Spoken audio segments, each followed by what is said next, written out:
ഉൽപ്പത്തി 1-ാം അധ്യായം. ആദിയിൽ ദൈവം ആകാശവും ഭൂമിയും സൃഷ്ടിച്ചു. ഭൂമി പാഴായും ശൂന്യമായും ഇരുന്നു. ആഴത്തിന്മീതെ ഇരുളുണ്ടായിരുന്നു.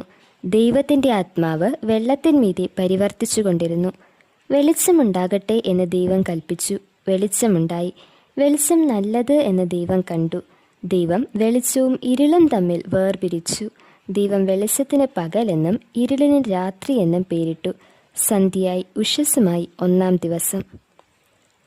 ദൈവം വെള്ളങ്ങളുടെ മധ്യേ ഒരു വിധാനമുണ്ടാകട്ടെ, അത് വെള്ളത്തിനും തമ്മിൽ വേർപിരിവായിരിക്കട്ടെ എന്ന് കൽപ്പിച്ചു.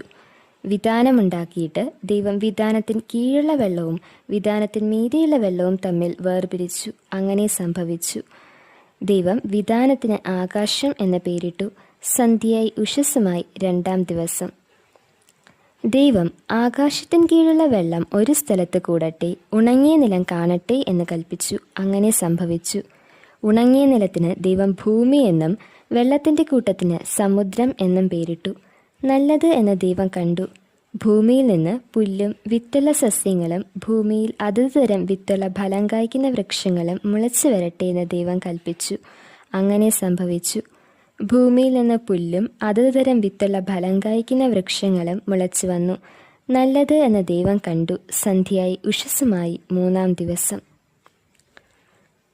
പകലും രാവും തമ്മിൽ വേർപിരിവാൻ ആകാശവിധാനത്തിൽ വെളിച്ചങ്ങളുണ്ടാകട്ടെ.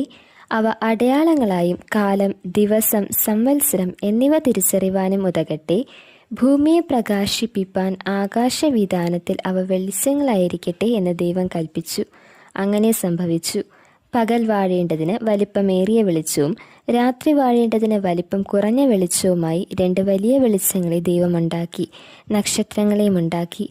ഭൂമിയെ പ്രകാശിപ്പിപ്പാനും പകലും രാത്രിയും വാഴുവാനും വെളിച്ചത്തെയും ഇരുളിനെയും തമ്മിൽ വേർപിരിപ്പാനുമായി ദൈവം അവയെ ആകാശവിധാനത്തിൽ നിർത്തി. നല്ലത് എന്ന് ദൈവം കണ്ടു. സന്ധ്യയായി ഉഷസ്സുമായി 4-ാം ദിവസം. വെള്ളത്തിൽ ജലജന്തുക്കൾ കൂട്ടമായി ജനിക്കട്ടെ. ഭൂമിയുടെ മീതെ ആകാശവിധാനത്തിൽ പറവജാതി പറക്കട്ടെ എന്ന് ദൈവം കൽപ്പിച്ചു. ദൈവം വലിയ തിമിംഗലങ്ങളെയും വെള്ളത്തിൽ കൂട്ടമായി ജനിച്ചു ചരിക്കുന്ന അതതുതരം ജീവജന്തുക്കളെയും അതതുതരം പറവജാതിയെയും സൃഷ്ടിച്ചു. നല്ലത് എന്ന് ദൈവം കണ്ടു. നിങ്ങൾ വർദ്ധിച്ചു പെരുകി സമുദ്രത്തിലെ വെള്ളത്തിൽ നിറവിൻ, പറവജാതി ഭൂമിയിൽ പെരുകട്ടെ എന്ന് കൽപ്പിച്ചു. ദൈവം അവയെ അനുഗ്രഹിച്ചു. സന്ധ്യയായി ഉഷസ്സുമായി 5-ാം ദിവസം. അതതുതരം കന്നുകാലി, ഇഴജാതി, കാട്ടുമൃഗം ഇങ്ങനെ അതതുതരം ജീവജന്തുക്കൾ ഭൂമിയിൽ നിന്ന് ഉളവാകട്ടെ എന്ന് ദൈവം കൽപ്പിച്ചു. അങ്ങനെ സംഭവിച്ചു. ഇങ്ങനെ ദൈവം അതതുതരം കാട്ടുമൃഗങ്ങളെയും അതതുതരം കന്നുകാലികളെയും അതതുതരം ഭൂചര ജന്തുക്കളെയും ഉണ്ടാക്കി. നല്ലത് എന്ന് ദൈവം കണ്ടു. അനന്തരം ദൈവം, നാം നമ്മുടെ സ്വരൂപത്തിൽ നമ്മുടെ സാദൃശ്യപ്രകാരം മനുഷ്യനെ ഉണ്ടാക്കുക.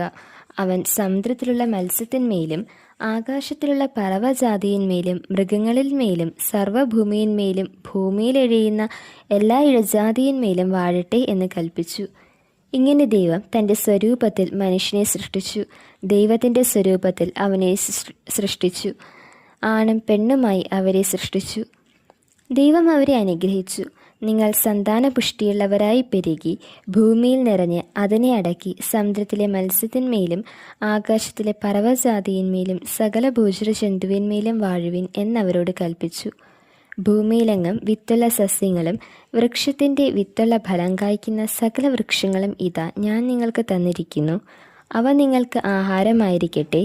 ഭൂമിയിലെ സകല മൃഗങ്ങൾക്കും ആകാശത്തിലെ എല്ലാ പറവകൾക്കും ഭൂമിയിൽ ചരിക്കുന്ന സകല ഭൂചര ജന്തുക്കൾക്കും ആഹാരമായിട്ട് പച്ചസസ്യമൊക്കെയും ഞാൻ കൊടുത്തിരിക്കുന്നു എന്ന് ദൈവം കൽപ്പിച്ചു.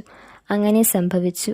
താൻ ഉണ്ടാക്കിയതിനെയൊക്കെയും ദൈവം നോക്കി. അത് എത്രയും നല്ലത് എന്ന് കണ്ടു. സന്ധ്യയായി ഉഷസ്സുമായി 6-ാം ദിവസം.